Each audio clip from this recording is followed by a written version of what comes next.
A bob of mass m, bob का मतलब होता है एक बॉल, लोहे की ball, of mass m is suspended by a light string of length l, एक l लेंथ के धागे के साथ बांधी गई है. It is imparted a horizontal velocity v naught, उसकी एक velocity v naught है उसके lowest point पर a, such that it completes a semicircular trajectory in the vertical plane. अब जरा ध्यान दो भैया, एक बॉल है, सारे बच्चे देखना कैसी बॉल है, ये धागा है दिख रहा है, ये बॉल है. Yes sir. और इस धागे से एक सर्कल बनाया है जिसका ये धागा रेडियस बन जाएगा. धागा क्या बन जाएगा? रेडियस. यस. ठीक है. अब मैं आपसे कहता हूं कि एक चीज को समझो, ये इसके पॉइंट है बेटा, देखो ये लोएस्ट पॉइंट दिख रहा है आपको? Yes sir. तो यहां पर ये पॉइंट देखो ध्रुव बेटा, देख ये पॉइंट देख, तीन पॉइंट देख, ये सारे सेम लेंथ के हैं. हाँ ये देख, ये तीन जो पॉइंट मैंने तेरे को बनाए हैं जहां पर बॉल तीनों जगह पे दिखाई है, वो तीन बॉल के पॉइंट ऐसे हैं, एक तो लोएस्ट. Yes sir. इसको एल दिखा दिया, एनसीईआरटी ने जो बोला होगा वैसे वो दिखा देंगे. एक है मिड पॉइंट, हाँ, और एक हाईएस्ट. कोई दिक्कत? नो. अब दोबारा क्वेश्चन के पास आ रहे हैं. कहता है लोएस्ट पॉइंट पे उसकी वेलोसिटी वी नॉट है. सर वैसे ये थोड़ा गलत नहीं बन गया? बोलो. दोनों साइड पे हाईएस्ट होनी चाहिए था और बीच में लो है, जैसे वो बॉब का टू एंड फ्रो मोशन होता है. पहले क्वेश्चन सुनेगा बेटा तो कुछ समझ में आएगा. ओके. पहले सुनो, देखो अब वो कहता है यहाँ पे तीन पॉइंट है, ये पोजीशन के हिसाब से, हाइट के हिसाब से तीन पॉइंट है, वेलोसिटी के हिसाब से नहीं. तो ओके. लोएस्ट पॉइंट पे वेलोसिटी v नॉट है, और वो हाँ. कहता है at the lowest point a such that it completes a semicircular trajectory in a vertical plane. Vertical हो रहा है सब कुछ, इसका मतलब एक्सेलरेशन आपका g लगेगा. Yes sir. The string becoming slack only on the reaching the topmost point. topmost point पे स्प्रिंग ऐसा हो जाता है कि उसमें कोई एनर्जी नहीं होती ऊपर की तरफ जाने. ठीक है, तो इसका मतलब उसमें ज्यादा टेंशन होती नहीं है, वो बिल्कुल लटक चुका होता है. टेंशन कहाँ लगती है? टेंशन हमेशा सेंटर की तरफ लगती है, याद रखो, टेंशन हमेशा सेंटर की तरफ लगती है. तो ये तीन टेंशन है, तीनों टेंशन सेंटर की तरफ लग रही है. Yes sir. बोलो कोई दिक्कत? नो. वो कहता है ऊपर वाले पे ना टेंशन भी नीचे लग रही है और वजन भी नीचे लग रहा है, mg. हाँ. तो दोनों चीजें नीचे की तरफ लग रही है, mg भी और टेंशन भी. ठीक. हाँ. बात सुनो, मेरी बात सुनो. मैं ये कहता हूँ आपको, एक तो आपको ये पता चल गया नीचे जो वेट लग रहा है वही टेंशन के इक्वल है. दूसरा, यहाँ पर भी वेलोसिटी के वेक्टर है. Yes sir. इनको वो जो नाम कहेगा वो दे देंगे, नहीं तो हम अपनी तरफ से दे देंगे. ओके. अब वो कहता है इसको सी पॉइंट का है उसने एच पॉइंट को.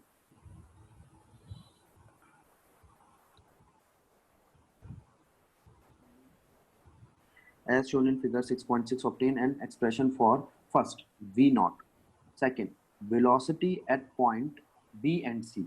इसका नाम दिया उसने b. तो वेलोसिटी पता लगाओ b पे और c पे, पता लगा लेंगे. अब मैं वेलोसिटी b पे कह रहा हूँ vb, वेलोसिटी c पे कह रहा हूँ vc. अब मेरी बात सुनो सारे बच्चे, यहाँ पर एक चीज तो ध्यान रखनी है, एनर्जी कंजर्व रहती है. क्या रहती है? Energy conserved. ठीक है, और अगर मैं मोमेंटम की जरूरत पड़ी तो मैं उसको देख लूंगा. अब सी पॉइंट पर वेट नीचे लग रहा है. हाँ. तो आप कह सकते हो टेंशन और वेट दोनों उल्टे हैं नीचे. हाँ. यहाँ पर मुझे टेंशन और वेट का कोई रिलेशन दिख नहीं रहा, और Yes, यहाँ sir. पर दिख रहा है मुझे सीधा सीधा mg इक्वल्स टू t. तो सबसे पहले मैं पॉइंट सी ही ले रहा हूँ. देखो एट पॉइंट सी पॉइंट पे जो टेंशन है वो mg के इक्वल है. टेंशन भी नीचे लग रही है, mg भी नीचे लग रही है, खत्म कहानी. Yes sir. अब मैं आपसे पूछता हूँ टेंशन है क्या? मैं क्या लिख रहा हूँ? Necessary necessary CP force, necessary centripetal force is is provided provided by by, tension. ठीक है, और सेंट्रीपिटल फोर्स होती है हमारी mv स्क्वायर अपॉन में आर, Yes sir. लेकिन ये तो vc है, v वेलोसिटी ऑफ c, और ये है mg, और आर आपका जो है ना रेडियस, वो लेंथ है स्ट्रिंग की, धागे की लंबाई। Yes sir. तो आप ये समझ लीजिए यहां तक धागे की लंबाई l है, वो हमारा रेडियस है। वो हमारी रेडियस है, और इसके ऊपर धागे की लंबाई, वो फिर हमारा पूरा वो हो जाएगा डायमीटर। तो 2l हो जाएगा वो, ठीक। हाँ हाँ। बात देख लो। तो वो कहता है T equals to M we C square plus M we C square divided by L equals to M G. इस इक्वेशन को अगर मैं सॉल्व करूं तो एम से एम तो गया, यस सर। ठीक है, और वी सी आ गया यहाँ से,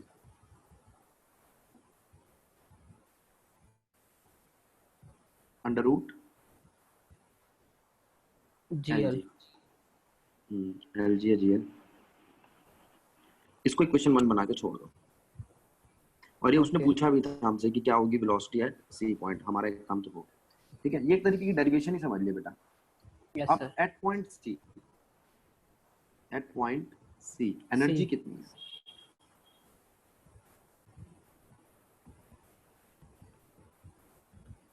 टोटल एनर्जी जिसे मैं ईसी कह रहा हूँ, वो है kinetic plus potential. Yes sir. Kinetic कितनी है? Half M B C square, और पोटेंशियल है एम जी पूरी हाइट यानी कि 2l,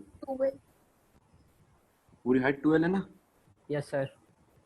इसे इक्वेशन ए बना के छोड़ दो। अब बात करेंगे एट पॉइंट ए की। पॉइंट ए पर हाइट बहुत कम है, 0 ही मान लो आप। ओके। इस पॉइंट पर हाइट कितनी है? 0। 0। हाँ। तो मैंने आपसे कहा एट पॉइंट ए, अगर मैं ये कहूं कि पोटेंशियल एनर्जी तो 0 है और kinetic yes sir. Energy maximum है, यस सर। सही है। और वी नॉट उसने क्वेश्चन में दिया, इसका मतलब ये कांस्टेंट वैल्यू। तो टोटल एनर्जी कितनी होगी? यानी कि ई ए, काइनेटिक एनर्जी। यानी कि हाफ एम वी नॉट का स्क्वायर। हम एक बात जानते हैं बेटा कि एनर्जीज जो होती है ना हमेशा कंजर्व रहती है, टोटल एनर्जी। तो यस आप कह सर। सकते हो कि भैया टी ए, ई ए और ई सी इक्वल है yes sir. According to law of conservation of energy.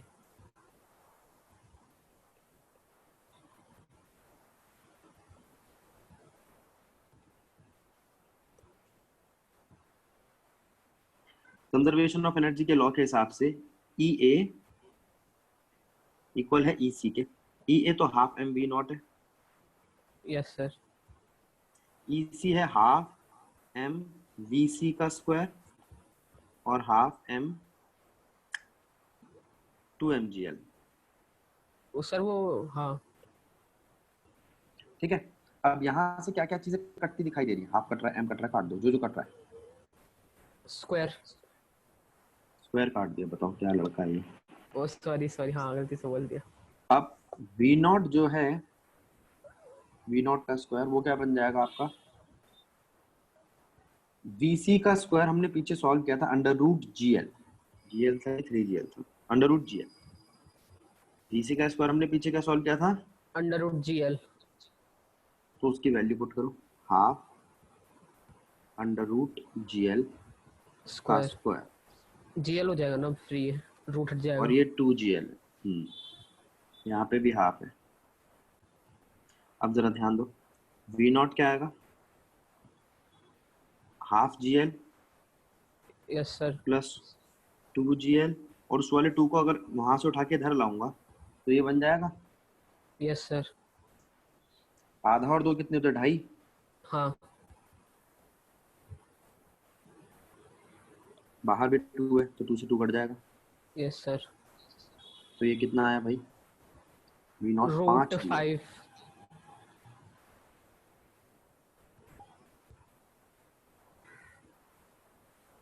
ठीक, यस सर।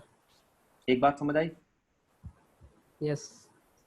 अब तो यूं कह सकता है भैया वेलोसिटी तो b की भी c के बराबर होगी, फिर वही according to conservation of law of conservation of energy, energy b भी बराबर होगी a के या c यस के, जो सर। तेरा मन करे।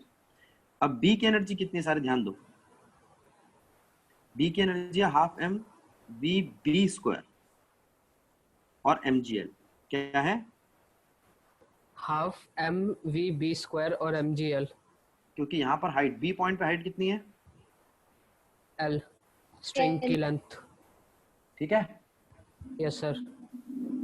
तो आप कह सकते हो कि भैया यहाँ पर वैल्यू है half M we B square plus M G L equals to half M we naught yes. Square, M गए सारे, वी भी हाँ, बचेगा।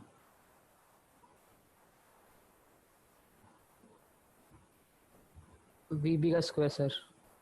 ठीक है, अगर हाफ भी हटाते हो तो sir V V naught B की का वैल्यू स्क्वायर। जानते हो, ये बता दे, वी बी का स्क्वायर ले, वी नॉट की वैल्यू भी आप जानते हो, जी एल 5 GL, अभी पीछे करिए। Yes sir. ठीक है, तो यहाँ से वी बी आया,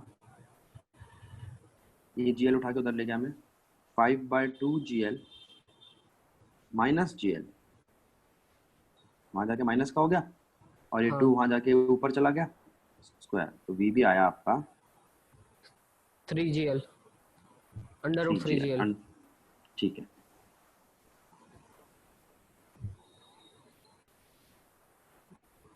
अंडर रूट 3 GL। 3 GL, ये भी आ गया। हाँ। अब एक चीज और, क्या इनकी एनर्जी का कोई रिलेशन है, देखते हैं। अब यहाँ पर मैं कह सकता हूँ कि जो काइनेटिक एनर्जी है ए की, या काइनेटिक एनर्जी जो है बी की, या काइनेटिक एनर्जी जो है सी की, वो तीनों की तीनों रिलेट करती है ये जीएल के हिसाब से। Yes sir. ये half M we nought square, half M we B square, half M we C square. ठीक, यस सर।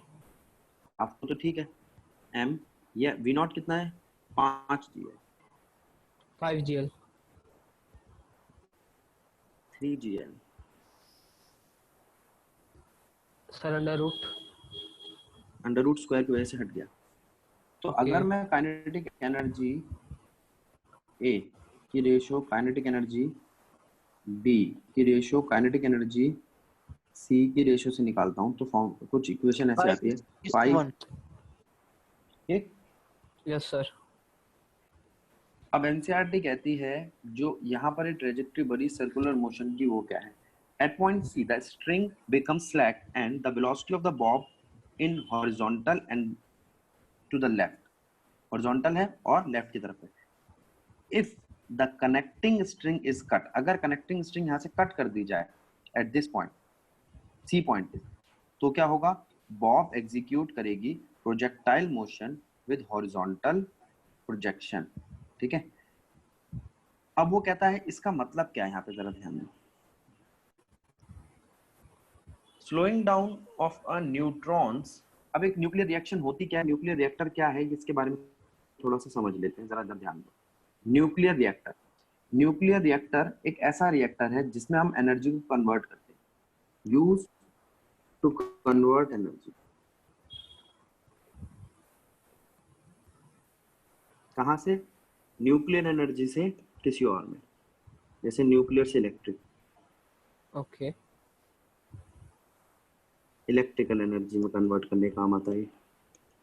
हाँ। अब मैंने आपसे कहा भाई इसमें चीजें क्या क्या है, कंपोनेंट क्या क्या है, यहाँ पर क्या क्या चीजें आती है, क्या क्या कंपोनेंट्स हैं।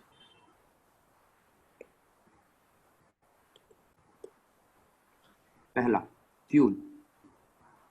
हम कौन सा फ्यूल इस्तेमाल करते हैं यहाँ पे? यूरेनियम। ठीक है, या कभी कभी प्लूटोनियम। सर रेडियो एक्टिव चाहिए होता है ना? तो यहाँ पर आपके पास फ्यूल है यूरेनियम, प्लूटोनियम वगैरह वगैरह, ये सब रेडियो एक्टिव एलिमेंट्स है।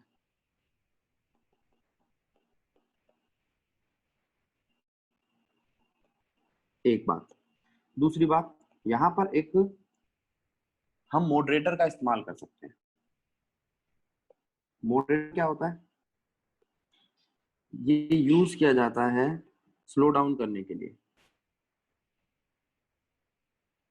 फास्ट मूविंग न्यूट्रॉन को। ठीक है, एग्जाम्पल है आपका D2O, हैवी वाटर। ये ड्यूटेरियम है बेटा। जैसे हाइड्रोजन होता है ना, H11, ये उसका आइसोटोप है H12। इसे हैवी वाटर भी बोलते हैं।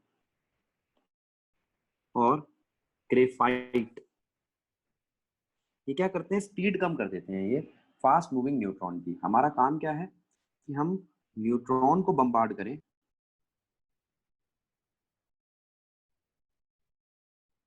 यूरेनियम के ऊपर। ये है आपका यूरेनियम। ठीक है, तो इससे क्या होता है, ये यूरेनियम टूट जाता है क्रिप्टन और बेरियम में। ठीक है, मतलब हैवी न्यूक्लियस दो छोटे न्यूक्लियाई में कन्वर्ट हो जाता है जो लाइटर होते हैं। और फिर वो बाइंडिंग एनर्जी का कंसेप्ट है, उसको छोड़ो, पहले अभी इसको समझो, हम जो फिजिक्स में समझ रहे हैं। अभी हमने ये देखी रिएक्शन दो। अब वो कहता है मॉडरेटर का काम पता चल गया, और कौन सी चीज है जो हमारे को चाहिए? कूलेंट। कौन चाहिए? लिक्विड सोडियम या लिक्विड नाइट्रोजन। यहां पर इतनी हीट निकलती है ना, तो उसको कंट्रोल करना पड़ता है उस हीट को, इसलिए हम कूलेंट का यूज करते सर हैं। अब कूलेंट डाल दिया हमने, कूलेंट इसको ठंडा रखता है। ये चीजें आपको याद रखनी है। इसमें सोडियम और नाइट्रोजन कूलेंट के तौर पे यूज होता है। ये जो दो बताए आपको, ये मॉडरेटर के तौर पे यूज होते हैं। अब बारी आती है इस रिएक्शन में शील्डिंग की जरूरत है, जिससे चीजें बाहर ना जाए। तो शील्डिंग में यहां से एक गामा रेज निकलती है, उसके लिए हम यहाँ पे लेड की शील्डिंग करते हैं।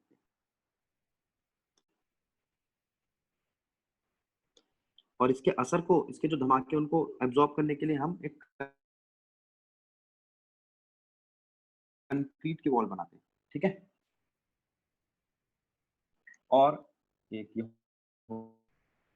थिक वॉल जो होती है कंक्रीट की, ये अंदर का असर बाहर नहीं जाने देती। ठीक है, अब हम बात करते हैं और क्या चीज चाहिए यहाँ पे हमें। फ्यूल हो गया, मॉडरेटर हो गया, कूलेंट हो गया, शील्डिंग हो गई। और देखते हैं, अगर कोई चीज चाहिए तो मुझे याद आ जाएगी तो मैं लिखता हूँ। अब यहाँ पर पिछले क्वेश्चन में क्या कहता है, देखो इस क्वेश्चन में, slowing down of neutrons in a nuclear reactor.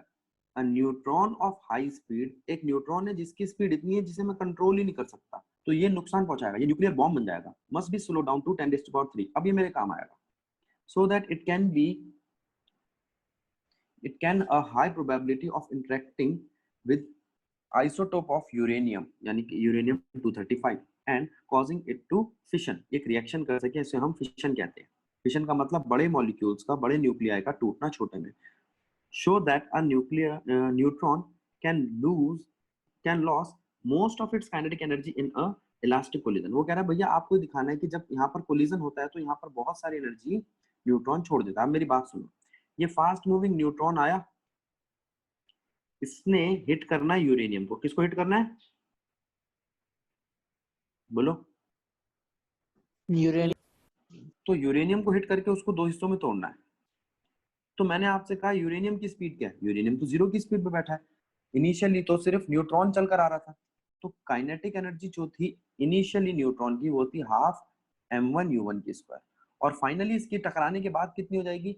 Half m1v1 square. तो मैं कह रहा हूं ये वाली वेलोसिटी वो है जो ये मॉडरेटर के पास होने के बाद होती है इसकी स्पीड। देखो जरा, एक बार इधर ध्यान दो बेटा, ये न्यूट्रॉन है,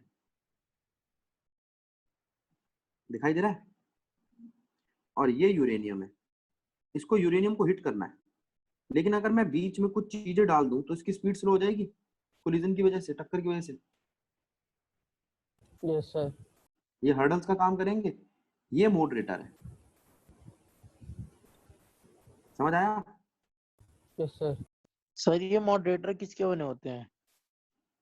बताया तो अभी साइड में, D2O के या ग्रेफाइट के, या तो तू यहाँ पे ग्रेफाइट डाल दे या D2O डाल दे, उसकी स्पीड स्लो हो जाएगी। तो मैंने सर ये तेरे से कहा इनिशियल, नहीं, मैंने तेरे से कहा कि इनिशियल स्पीड क्या थी, हाफ m1 u1 की स्क्वायर, और फाइनल स्पीड क्या हुई, हाफ m1 v1 की स्क्वायर। लेकिन v1 कितनी है, टक्कर खाने के बाद उनकी स्पीड कितनी हो जाएगी भाई, टक्कर खाने के बाद उनकी स्पीड होगी, ये है तुम्हारी speed v1, m1 minus m2। m1 है मास न्यूट्रॉन का और m2 है मास, जैसे अगर आप ड्यूट्रॉन यूज कर रहे हो तो D2 का, ठीक है, हैवी वाटर यूज कर रहे हो तो D2O का, या ग्रेफाइट यूज कर रहे हो, देखो इस ऊपर लिखा भी है इसने, या तो आप ग्रेफाइट यूज कर सकते हो या D2O। तो उस मॉडरेटर की मास को यहाँ रखेंगे। तो m1 और m2 आपके क्या है, मास है, m1 मास ऑफ न्यूट्रॉन और m2 मास ऑफ D2O, याद रहेगा। अब वो कहता है अगर मैं इन दोनों को माइनस डिवाइड कर दूं, kinetic energy final divided by kinetic energy initial, तो मुझे एक फ्रैक्शन मिलेगा, उसे कहते हैं फ्रैक्शनल काइनेटिक एनर्जी लॉस्ट। ठीक है, बोलो यस सर। बोलो बच्चों। अब जो यहाँ पे इन्होंने एनर्जी लॉस करी है न्यूट्रॉन ने, वो गेन किसने करी है, मॉडरेटर ने। तो मॉडरेटर का न्यूक्लियाई ने एनर्जी गेन की, वो है F2, और F2 क्या होगी, 1 माइनस F1। ठीक है, बोलो। Yes sir, yes sir. तो अगर मैं काइनेटिक एनर्जी फाइनल और इनिशियल को डिवाइड करूंगा तो बचेगा तो यहाँ पर ये ना, हाँ, और 1 माइनस कर दूंगा तो सॉल्व करना पड़ेगा। V1 का रिलेशन कहाँ से आया? हाँ जी बेटा, V1 का रिलेशन कहाँ से आया? V1 का रिलेशन वही है जो हमने इनइलास्टिक कोलिजन के रिलेशन में देखा था, बस इसमें जो तेरे दूसरे पार्टिकल है उसकी वेलोसिटी को 0 ले लिया,